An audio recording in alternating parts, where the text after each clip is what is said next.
Go. Okay. So, reminder lang, okay, dalawa lang yung major cases.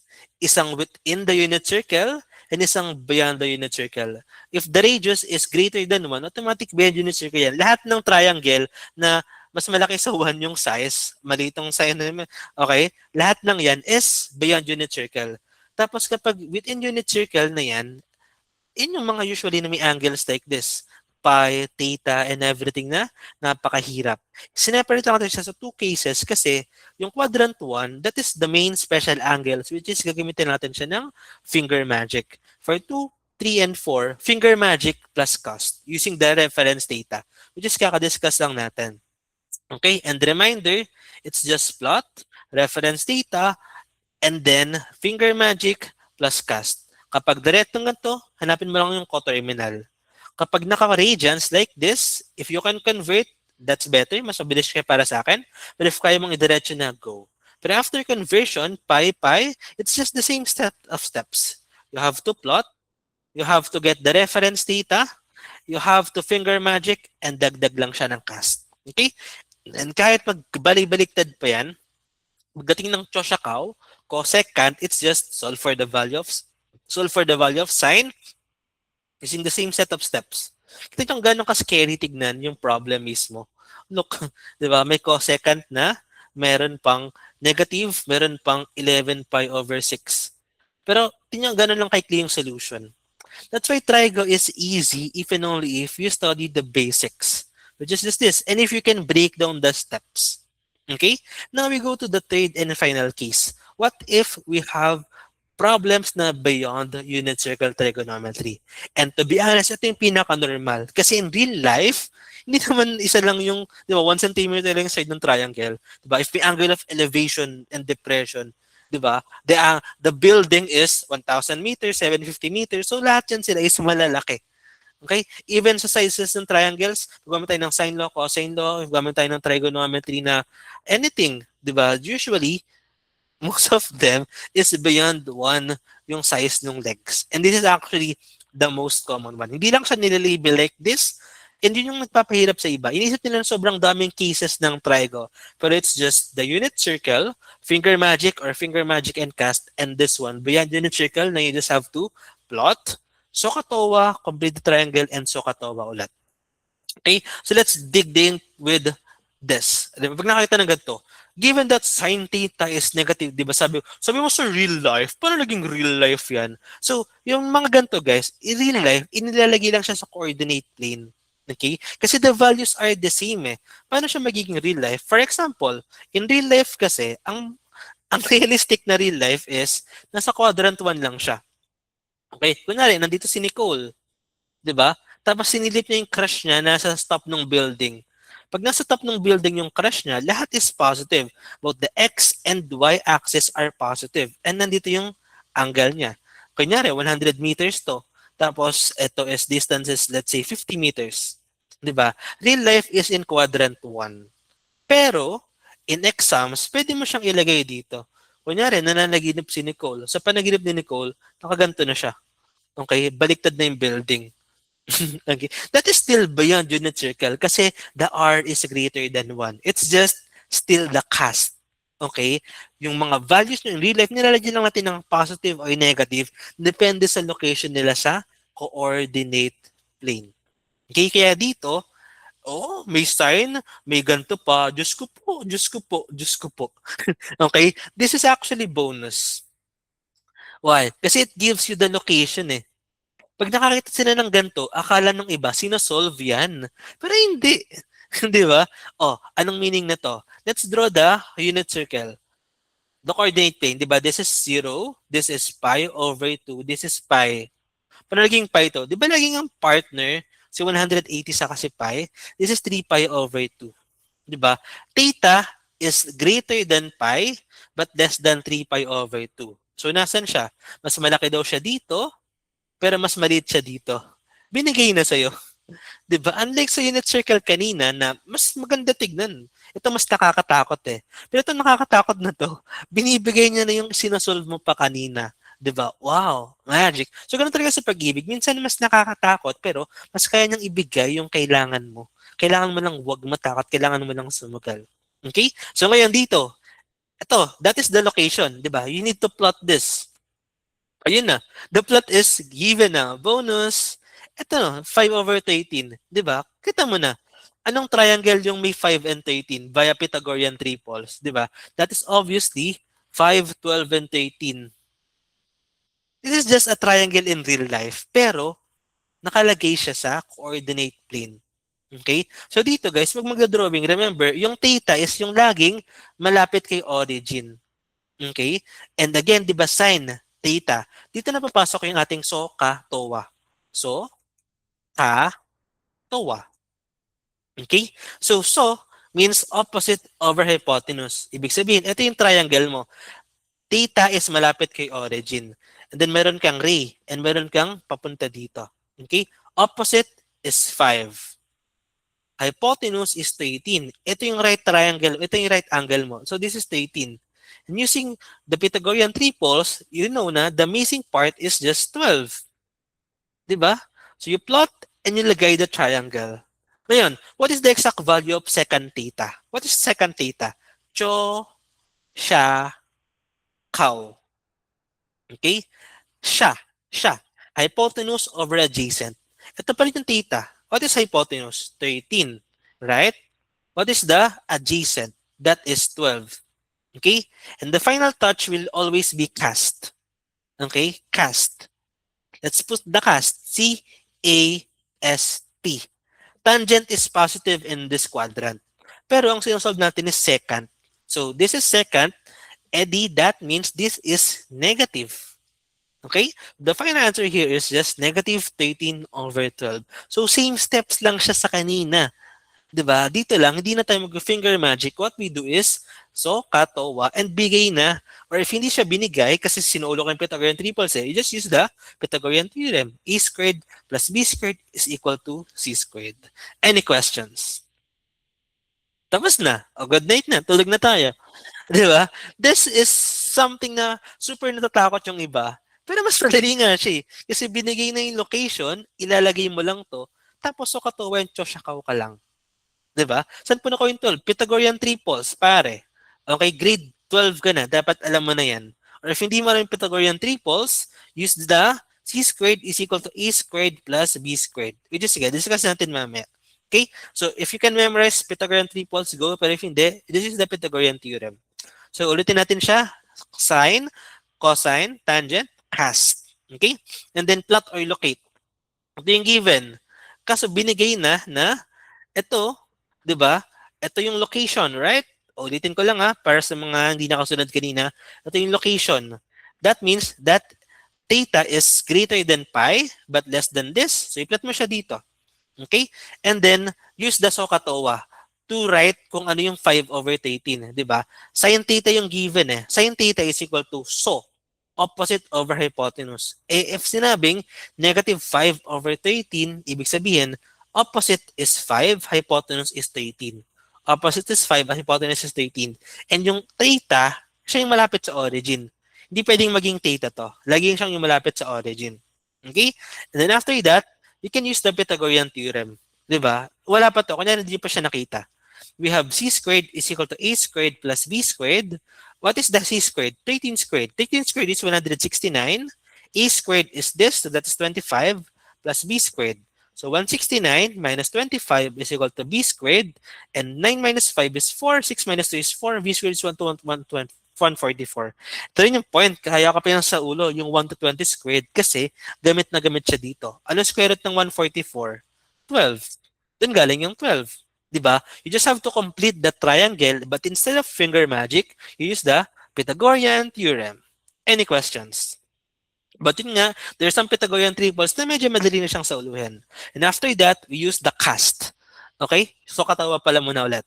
'Di ba? Ang tinatanong, ito yung plot or locate. Ito na yung bagong finger magic.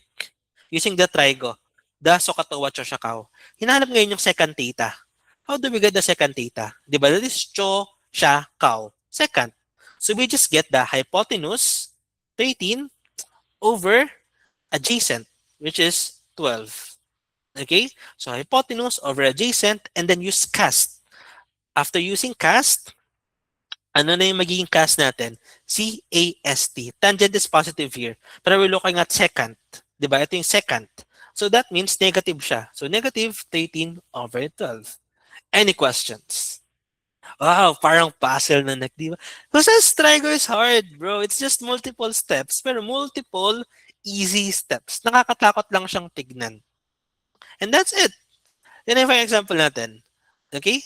So, sign, ito, reminder sign, di ba? Ito lang kasi yung sa cast eh. Pero remember, pag Choshakaw, nire-reciprocal lang siya, di ba? So, sine and cosecant have the same signs, cosecant and secant, tangent and cotangent. Kaya dito, tangent yung positive, so ito lang yung positive. The cotangent and tangent, ito is negative siya. Any question? Tapos na. Oh, good night. Di ba? Actually, honestly, hanggang last year, si Sedi lang yung turo ng Trigo. I was scared too about Trigo. Kasi hindi kami tinuruan nung pre-cal prof namin before. Nag-retire, nag-resign siya. So I was scared. Pero after listening to Sedi, and Sedi kasi quizzer siya. Yes, if you know Sedi, di ba? Siya yung national math Olympiad math wizard champion 2 years ago. So he's literally the best in the Philippines. So medyo hindi niya nabe-breakdown like this. Pero gets ko siya. So ako, bin-breakdown ko siya for normal people to know na may 4 steps lang siya. Pero yung magagaling, like sila said, dinadiretso na nila yan. So if kaya mong diretso yun, go ahead. Pero if hindi ka ganun kagaling, just follow my steps, di ba? Plot, finger magic, kanina pala yun. Dito pala tayo sa first. Sige, yung kanina, di ba? Balikan natin kapag within unit circle trigonometry, ano yung formula natin? Plot, reference angle, finger magic, and cast. Just draw, plot, reference angle, finger magic, and cast. Kapag beyond unit circle, it's the same set of steps, pero plot, ito pala yung pangalawa. We have to still plot, and instead of finger magic, SOHCAHTOA, complete triangle, SOHCAHTOA. Yun lang. Same siyang apat. Any questions? Okay, so ngayon, punta tayo sa ating mahirap na UPCAT primer. UPCAT primer tuloy. UPCAT pretest. Tan tan tan tan tan. Okay, ito. Pinahirapan ko lang yung terminology here, pero it's gonna be the same. Let's go. Trigo, pinakamadali. Di ba? Parang may mali. So that's what it feels if someone can break it down for you in the most enjoyable way. Instead of just, di ba, it's just fundamentals. No, the basics, reference angle, sino yung magjowa, sinong hindi, and then cast, and then just if broken down yung steps, kaya talaga siya ng normal people. Okay? So ngayon, gawin natin siya.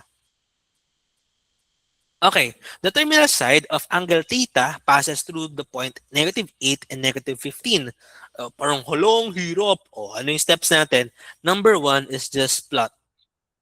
If hindi mo alam yung lugar mo sa buhay niya, malilito at masasaktan ka lang. So, ilagay mo muna yung sarili mo. Okay? Step 1 is plot. Okay? How do we plot this? For an example, value of secant theta. So, ito muna. The terminal side of this, di ba may points ka eh? Hindi to katulad ng before na given yung pi and angle, pero may point ka. Di ba? So, i-plot mo lang yung point na yan. Okay? Wala, na-X ko yung tab. Wait lang, take 2. I-plot mo lang yung point na yan. Okay? And remember, if every time you are scared, just copy it sa basics. Okay? Basics, basics, basics. So, if may point ka, ito yung point mo, right? So, i-drawing mo lang yung point na yan. So, dito tayo sa step 1. Step 1 is plot. What's our point? Our point is -8 and -15. Oh, -8, 1, 2, 3, 4, 5, 6, 7, 8. Ito yung -8. -15, assume ko na lang, nandito yung -15. So, dapat mas malaki siya eh. Sige, habaan natin. Dito yung -15. Okay? So, ito yung point mo. Okay? So, what's the problem? Ang problem is, basahin nyo, gawin natin tong block. Okay? Ito yung -15. Okay? So, the terminal side of angle theta passes through terminal side. Nag-end yung angle dito. Okay? Do we know if positive or negative? No. Pero we don't care. We don't give a damn. Kasi co-terminal angles naman sila. Okay? Kaya dito, ayan na. Ayan na yung angle mo. Okay? Gawin natin tong block then. And, ayan. Okay? Find the exact value of secant theta. Yun lang yung sinabi, hotdog, di ba? Again, step 1 is plot. Step 2 is SOHCAHTOA. SOHCAHTOA. If may triangle ka, di ba yung sabi ko, yung theta is yung malapit sa origin. Hindi pwedeng yung kabila. Okay? Theta is malapit sa origin. Tapos dudurugin mo lang lagay ito ng straight line. Ito na yung right triangle mo. Okay? Anong hinahanap? Secant theta. Di ba? So, katowa, towa, and chosyakaw. Cho, sya, kaw. Anong hinahanap? Secant. So, ang secant natin is hypotenuse over adjacent. So, the secant theta is equal to hypotenuse over adjacent. What's our hypotenuse? Di ba? Nasaan yung 15? Itong 15 na to is ito siya. Di ba? Ito siya, 15. Okay? So, ang hypotenuse natin is nawawala. Pero pag tignan mo yung choices, the numbers are 8, 15, and 17. So, even without solving, what is the hypotenuse? 17. Sometimes you use the choices properly. Yung tamang paggamit ng choices. So, what is the hypotenuse, guys? The hypotenuse is 17. What is the adjacent? Ano yung kalipit nito? Ang kalapit niya is this guy. Di ba? 8. Hindi mo gagamitin yung negative 8 ha. Yung magnitude lang muna. Okay? So, 17 over 8. Kasi, yung negative sign and positive sign is nasa what? Step number 4. Cast. Okay? C-A-S-T. Tangent is positive dito. Ito yung positive. Ito yung hinahanap natin. That means this is gonna be negative. So, negative 17 over 8. Tapos na. Wow. Magic. Oh, which part is hard, guys? Oh, questions. Which part is hard? Sige nga right now, please type. Is it, for you guys, this questions, is it easy na, medium, or hard pa rin? So ito na, pinapakita na yung variation na. Pwedeng yung angle na mismo binigay, or you have to plot the point lang mismo. Okay? Any questions? Okay, now let's go to add another example. So, another example. O, ito. Okay naman. Bigay yung tangent and may binigay ng kakaibang ano. Sige nga, 1 minute. Try. Send ko pala sa GC yung ano. Ay lang. Sige, send ko sa GC yung ah cheat sheet. Kasi alam kong maraming hindi pa na-download to, I think. Mhm, mhm. Send. Sige, solve nyo lang. Tapos send ko tong cheat sheet ng cases to entry.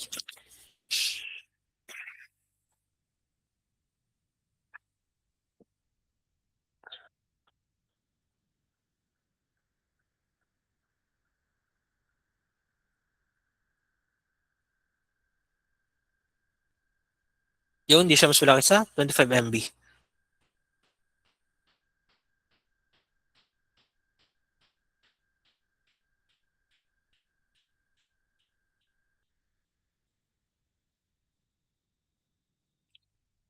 Nasa na yung primo.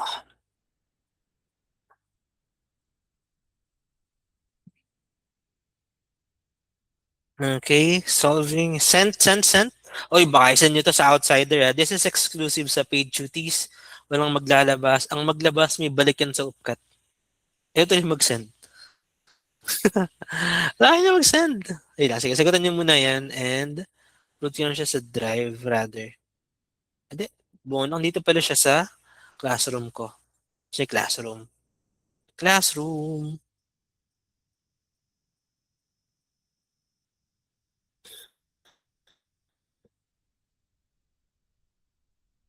B, B, B, B, B, B, B. Sige, sagutin nga muna natin. O, game.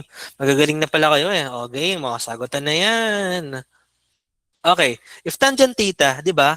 This crazy stuff, it's just telling you how to plot it.